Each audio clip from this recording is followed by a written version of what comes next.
J'ai toujours dit que le pouvoir ne vient jamais de l'extérieur. Le pouvoir vient du peuple congolais.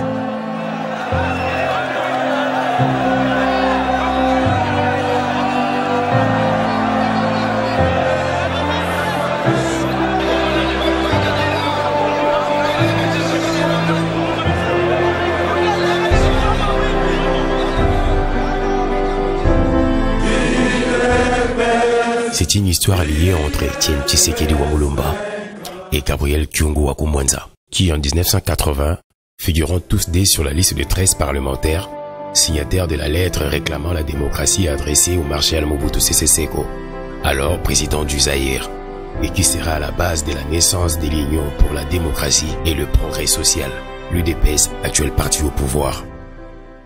Nous avons ici des mémoires. Je peux vous dire que nous étions 13 les fondateurs.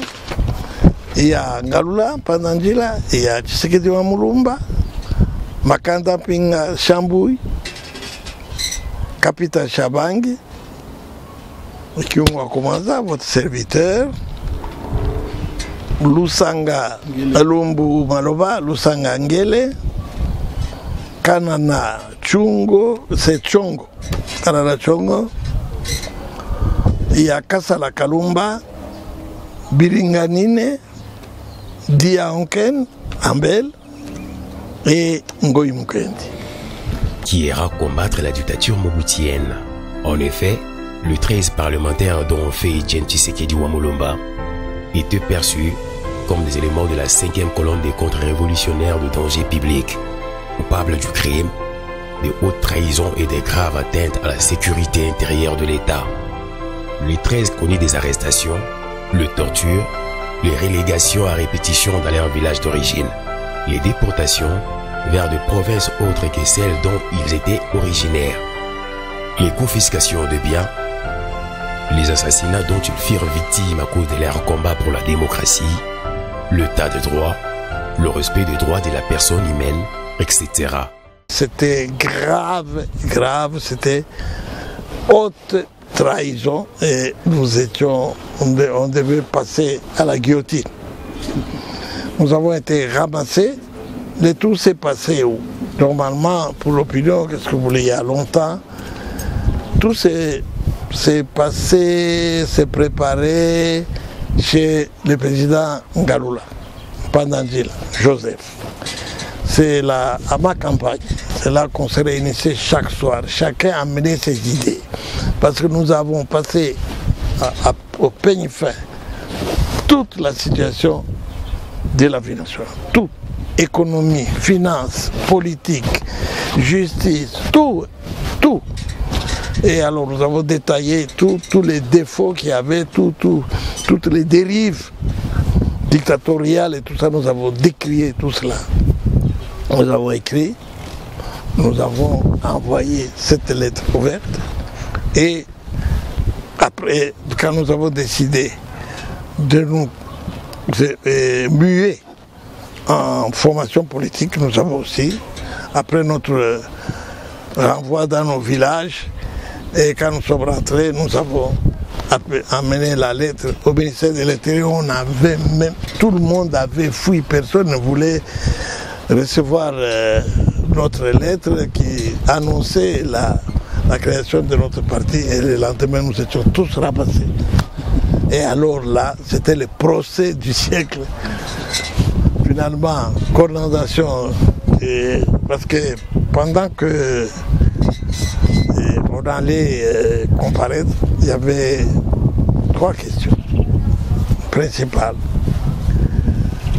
Vous avez les documents, d'abord pour revenir au document, la lettre ouverte, il y a cette lettre. Avez-vous, à quel niveau, vous, là, vous avez participé à ce travail? Ou bien à la conception, ou à la rédaction, ou alors à la diffusion.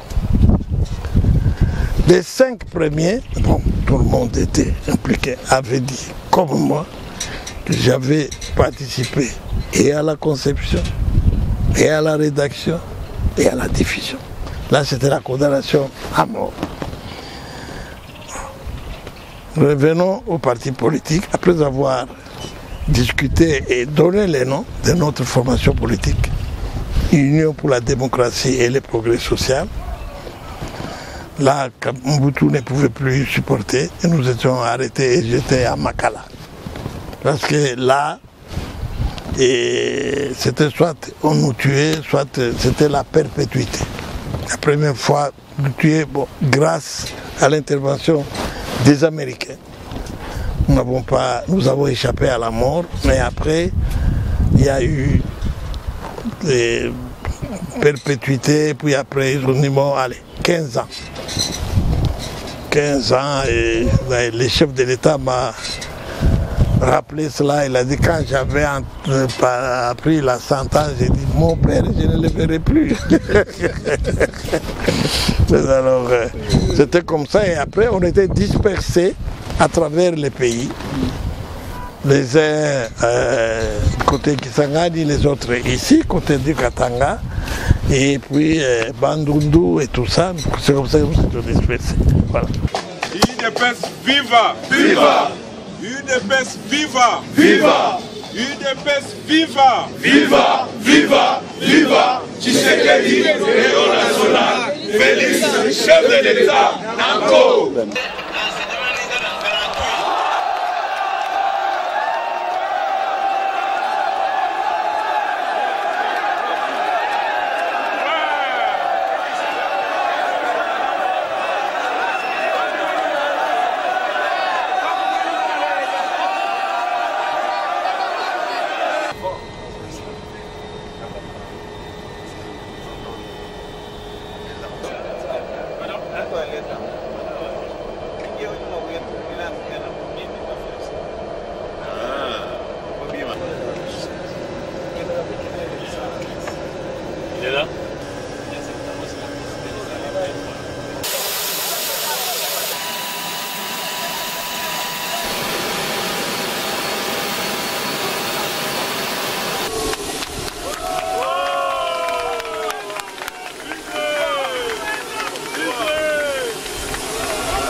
Moi et Étienne Tshisekedi, au pont Gassavubu, le 17 janvier 1988, nous avons sauvé l'UDPS de naufrage. Et Tshisekedi venait de l'Europe, il m'a chargé d'organiser la base du parti ici à Kinshasa. Et nous avons sauvé l'UDPS à la suite des accords de Badolité où l'UDPS devait être tué et devait mourir. Mais nous l'avons sauvé. Et quand j'ai entendu, j'étais à Bruxelles, qu'il y a le congrès de l'UDPS, je me suis dit, voilà, encore une fois, après la mort de Tshisekedi, Étienne Tshisekedi, d'heureuse mémoire, tout le monde a parlé sur la mort de l'UDPS. Je me suis dit, encore une fois, il y a le salut, il y a la sauvegarde de l'UDPS. L'UDPS va ressusciter pour la 3e fois. Je dis bien, la première fois, c'était quoi? À la création de l'UDPS, on a voulu tuer l'UDPS par Mobutu et consorts. Et avec les accords de Badolité, au pont Gassavubu, on a voulu tuer l'UDPS. Avec la mort de Tshisekedi, on a voulu tuer l'UDPS. Mais l'UDPS, à chaque fois, ressuscite. Je me suis dit, la 3e fois, on va ressusciter l'UDPS avec les Jean-Marc Kabound, on va ressusciter l'UDPS avec Félix Antoine Tshisekedi. Dans un premier temps, le régime Kabila la joue grand seigneur. Au début de février, le gouvernement annonce par la voix de Lambert Mende, son porte-parole, qu'il prendra en charge les organisations des obsèques nationales. Le clan Tshisekedi accepte le principe de cette aide qui les soulage. Ont-ils le choix? Qui sont pour?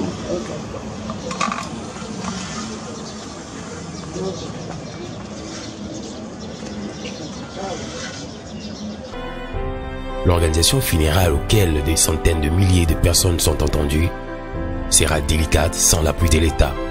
Nous qui nous sommes vus brusquement propulsés aux charges premières du parti et du combat pour poursuivre le combat enfin de la survie de la nation au moment où le leader Maximo est arraché de ce monde. Au-delà de la symbolique forte, présente et sans commune mesure, il est un fait indéniable que nous devons retenir. Aujourd'hui, nous faisons preuve de l'expérience en matière et de la maturité à la hauteur de nos responsabilités. Nous avons fait un parcours de rock, un parcours sur les rocs, voudrais-je dire, depuis la mort de notre président. Oh, que des défis à relever. La liste est bien longue. Nous n'allons pas entièrement l'étaler ici. Au-delà de la convocation de ce congrès extraordinaire, nous pouvons citer, entre autres faits, le respect du délai statutaire de 30 jours contingenté par l'organisation des obsèques du défunt président, la préservation de l'unité du parti, le maintien de la discipline au sein du parti, la gestion des ambitions de membres, les assauts du pouvoir illégitime et illégal de M. Kabila pour fin de débauchage, le soubresaut de forces négatives à l'intérieur même du parti, la provocation des éléments traîtres auto-exclus dans la dernière en date et la citation directe au tribunal de Matete où nous avons remporté une victoire retentissante sur le secteur et les usurpateurs de notre pays. Dès lors, la famille met le doigt dans un funeste engrenage. Chacune des décisions entourant les obsèques devra désormais être négociée avec le régime qui s'est montré peu pressé. Pendant que l'âme de l'opposant historique reposant derrière ce mur, ceux qui ont été témoins de l'histoire et ceux qui ont soutenu son combat témoignent en ces termes. Je ne crois pas qu'il y a eu un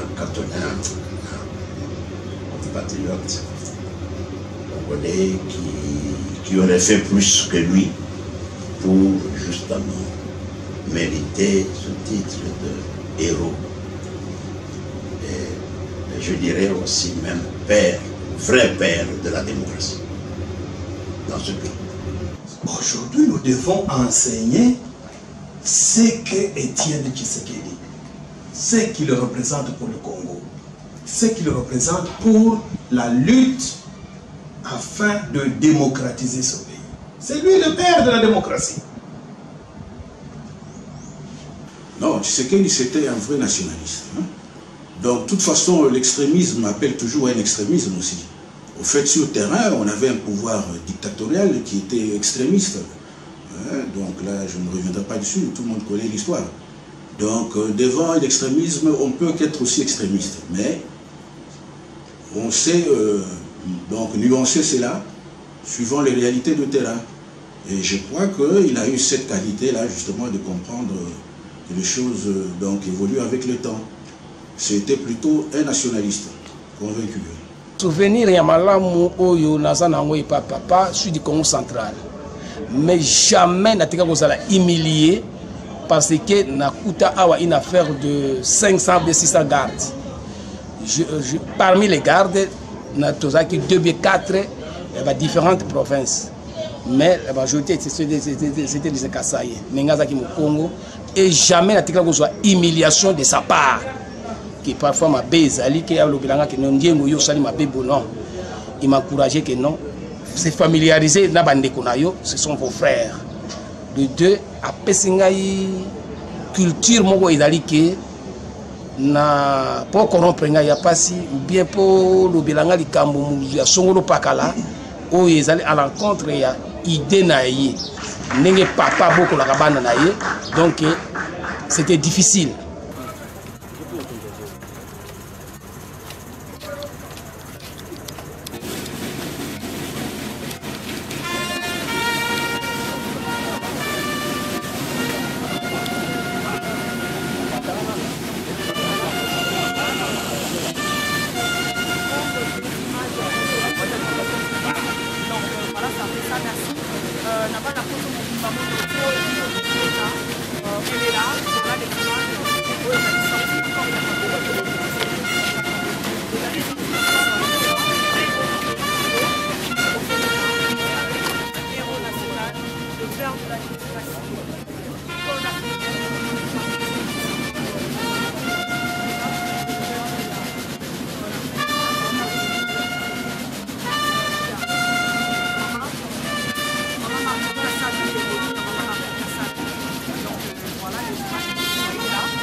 Claudel André Lubaya, président des Luda, originel, je cite.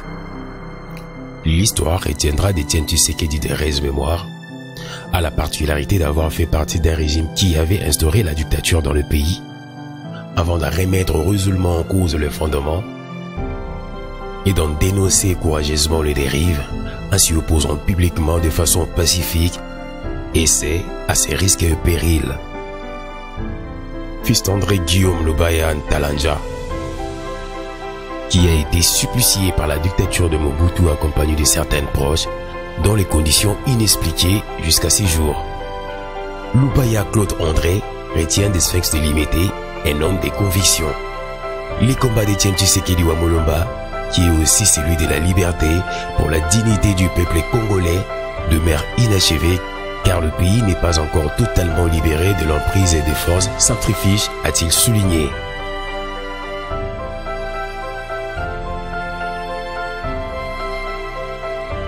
Et ce 1er février 2020, les Congolais vont commémorer le 3e anniversaire de la mort du Sphinx délimité.